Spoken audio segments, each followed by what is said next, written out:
సమైక్యత దినోత్సవ కార్యక్రమాన్ని ములుగు జిల్లా అధ్యక్షులు కాకలమర్రి లక్ష్మణ్ బాబు ఆధ్వర్యంలో ములుగు జిల్లా కేంద్రంలోని బీఆర్ఎస్ పార్టీ భవనంలో ఈ రోజు జాతీయ పతాక జెండాను ఆవిష్కరణ చేశారు. అనంతరం జాతీయ గీతం ఆలపించగా దేశభక్తి నినాదాలతో ప్రాంగణం మాన్మోగింది. ఈ సందర్భంగా ములుగు జిల్లా బీఆర్ఎస్ పార్టీ అధ్యక్షులు కాకలమర్రి లక్ష్మణ్ బాబు మాట్లాడుతూ దేశ ఐక్యత సార్వభౌమత్వం కోసం పోరాడిన మహానుభావుల త్యాగాలను మనం స్మరించుకోవాలన్నారు. జాతీయ సమైక్యత దినోత్సవం మనందరికీ ఐక్యతా స్ఫూర్తిని మరింత బలపరుస్తుందని తెలిపారు.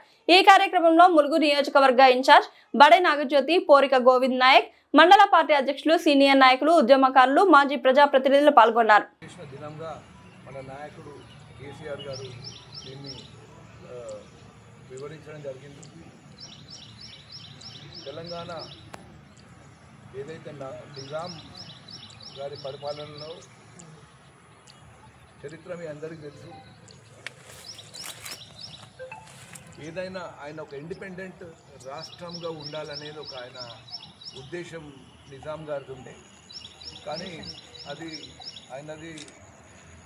ఆయనని చాలామంది మిస్లీడ్ చేసి ఆ డెసిషన్ తీసుకునేటట్టు చేయడం జరిగింది. కానీ దాని తర్వాత తెలంగాణ ప్రాంతాన్ని భారతదేశంలో విలీనం చేసిన తర్వాత ఆ పోలీస్ యాక్షన్ అనే దాన్ని వీళ్ళు ఇప్పుడున్న అధికార పార్టీ క్రెడిట్ తీసుకోవాలనే ఉద్దేశంతో ప్రతిసారి దాన్ని విమోచన దినోత్సవం అని చెప్పి ఇక్కడున్న ప్రాంతంలో ఉన్న విద్వేషాలు రెచ్చగొట్టే ప్రయత్నం. అది సరైన పదం విలీనం అని మన నాయకుడు కేసీఆర్ గారు చెప్పడం జరిగింది. దానికి ఈరోజు తెలంగాణ రాష్ట్రం సాధించుకున్నాం. కేసీఆర్ గారి నాయకత్వం బ్రహ్మాండంగా 10 ఏళ్ళు పరిపాలించినాం.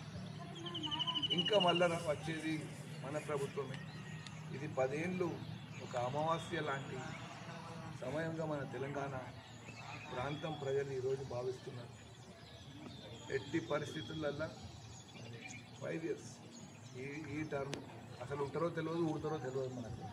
అది ఈ మధ్యన చూస్తుంటే ప్రజా ఉద్యమాలు దేశాలనే అతలాకుతలం చేస్తున్నాయి. ఆ ప్రజా ఉద్యమము, ప్రజా ఆగ్రహం ఈ ప్రభుత్వానికి కూడా తప్పదు. అందుకని నేను అంటున్నా 5 ఏళ్ళు ఉంటాయని. మన చేతిలో లేదు, ప్రజల చేతులు ఉన్నది. అల్టిమేట్లీ 5 ఏళ్ళ తర్వాత మనమే అనేది దాంట్లో డౌటే లేదు. ఇంకా ముందు వస్తే అది ప్రజా ఉద్యమం ద్వారానే వస్తుంది. ప్రజలు వాళ్ళ బాధలని ఇప్పుడు ఎక్కడైతే నేపాల్ చూడండి, శ్రీలంక చూడండి, బంగ్లాదేశ్లో చూడండి, అన్ని దేశాలల్లో మిస్రూల్, ఆ మిస్రూల్ ద్వారా ప్రజలు పడ్డే కష్టాలు, వీటన్నిటికీ ప్రతీకగా ప్రజా ఉద్యమం. ఇక్కడ కూడా అదే జరుగుతుంది. తెలంగాణ ప్రజల మనసులలో, గుండెలలో చాలా బాధలు ఉన్నాయి. బయటకు చెప్పుకోని పరిస్థితి. అది బర్స్ట్ అయినప్పుడు ఈ ప్రభుత్వం ఎక్కడ ఉంటుందో మనకు తెలియదు.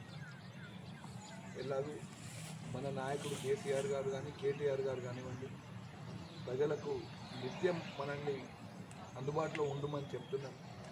ప్రజల్లో మనము ప్రజా సమస్యలకు కోసం మన సమయాన్ని ఎక్కువ కేటాయించాల్సిన అవసరం ఉందని చెప్పి మొన్న కూడా మాట్లాడినప్పుడు ఇదే సమాచారం నాకు కేటీఆర్ గారు చెప్తున్నారు.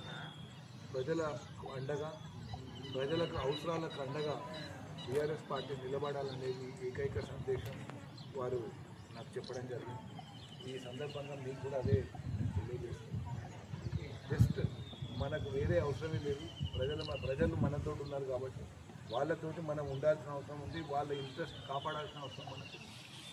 దీన్ని దృష్టిలో పెట్టుకుని మనం ముందుకు సాగాలి అని చెప్పి నేను కోరుతున్నాను.